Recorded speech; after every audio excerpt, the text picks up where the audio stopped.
What he really meant was that our CFR-controlled government had the power to lie to and be believed by the brainwashed American people. And let's again go back to the first days of the Illuminati. Because Britain and France were the two greatest world powers in the late years of the 18th century, Weishaupt ordered the Illuminati to foment the colonial wars, including our Revolutionary War, to weaken the British Empire and organize the French Revolution to destroy the French Empire. He scheduled the French Revolution to start in 1789. However, in 1784, a true act of God placed the Bavarian government in possession of evidence which proved the existence of the Illuminati. And that evidence could have saved France if they, the French government, hadn't refused to believe it. Here is how that act of God happened. It was in 1874 that Weishaupt issued his orders for the French Revolution. A German writer named Zwack put it into book form. It contained the entire Illuminati story and Weishaupt's plans. A copy of this book was sent to the Illuminists in France, headed by Robespierre, whom Weishaupt had delegated to foment the French Revolution. The courier was struck and killed by lightning as he rode through Ralestan on his way from Frankfurt to Paris. The police found the subversive documents on his body and turned them over to the proper authorities. After careful study of the plot, the Bavarian government ordered the police to raid Weishaupt's newly organized lodges of the Grand Orient and the homes of his most influential associates. All additional evidence thus discovered convinced the authorities the documents were genuine copies of the conspiracy by which the Illuminati planned to use wars and revolutions to bring about the establishment of a one-world government, the powers of which they, headed by the Rothschilds, intended to usurp as soon as it was established. Exactly in line with the United Nations plot of today. In 1785, the Bavarian government outlawed the Illuminati and closed the lodges of the Grand Orient. In 1786, they published all the details of the conspiracy. The English title of that publication is The Original Writings of the Order and Sect of the Illuminati. Copies of the entire conspiracy were sent to all the heads of church and state in Europe. But the power of the Illuminati, which was actually the power of the Rothschilds, was so great that this warning was ignored. Nevertheless, Illuminati became a dirty word, and it went underground. At the same time, Weishaupt ordered Illuminists to infiltrate into the lodges of Blue Masonry and form their own secret societies within all secret societies. Only Masons who proved themselves internationalists and those whose conduct proved they had defected from God were initiated into the Illuminati. Thenceforth, the conspirators donned the cloak of philanthropy and humanitarianism to conceal their revolutionary and subversive activities.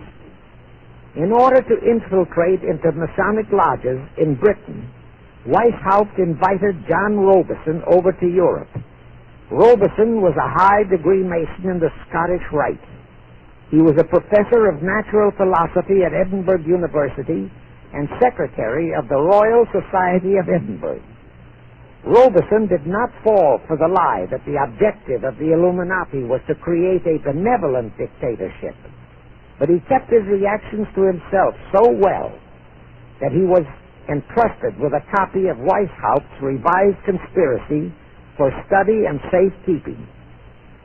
Anyway, because the heads of state and church in France were deluded into ignoring the warnings given them, the revolution broke out in 1789 as scheduled by Weishaupt. In order to alert other governments to their danger, in 1798 Robison published a book entitled proof of a conspiracy to destroy all governments and religions. But his warnings were ignored, exactly as our American people have been ignoring all warnings about the United Nations and the Council on Foreign Relations, the CFR. Now, here is something that will stun and very likely outrage many who hear this.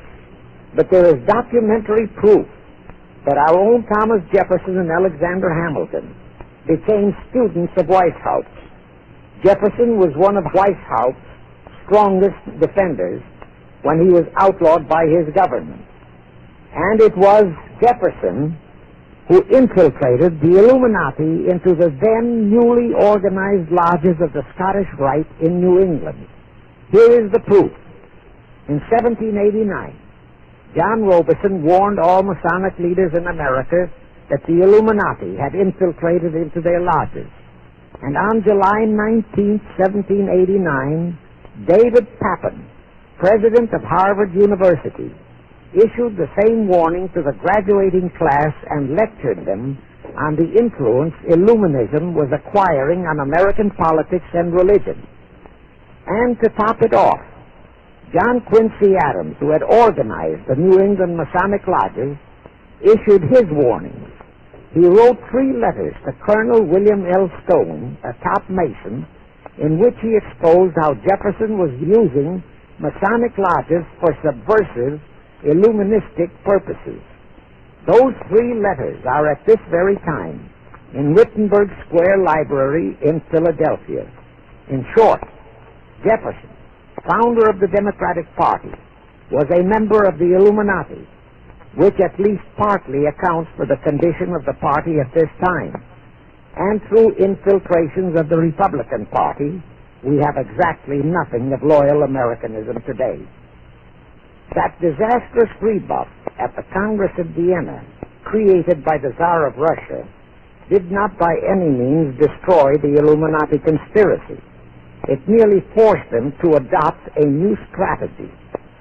Realizing that the one world idea was, for the moment, killed, the Rothschilds decided that to keep the plot alive, they'd have to do it by heightening their control of the money systems of the European nations. Earlier, by a ruse, the outcome of the Battle of Waterloo had been falsified. Rothschild had spread a story that Napoleon had won that battle. That had precipitated a terrific panic on the stock market in England. All stocks had plummeted down to practically zero, and Nathan Rothschild bought all the stocks for virtually a penny on its dollar value. That gave him complete control of the economy of Britain and virtually of all Europe. So immediately after that Congress in Vienna had boomeranged, Rothschild forced Britain to set up a new Bank of England, which he absolutely controlled. Exactly as later, through Jacob Schiff, he engineered our own Federal Reserve Act, which gave the House of Rothschild a secret control of the economy in the United States. But now for a moment, let's dwell on the activities of the Illuminati in the United States. In 1826, one Captain William Morgan decided it was his duty to inform all Masons and the general public what the full truth was regarding the Illuminati, their secret plans and intended objectives. Also reveal the identities of the masterminds of the conspiracy. The Illuminati promptly tried Morgan in absentia and convicted him of treason. They ordered one Richard Howard, an English Illuminist, to carry out their sentence of execution as a traitor. Morgan was warned and he tried to escape to Canada, but Howard caught up with him near the border, near the Niagara Gorge, to be exact, where he murdered him.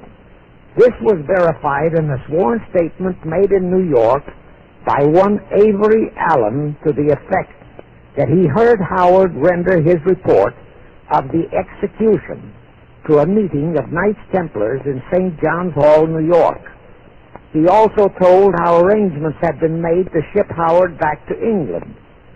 That Allen affidavit is on record in New York City archives.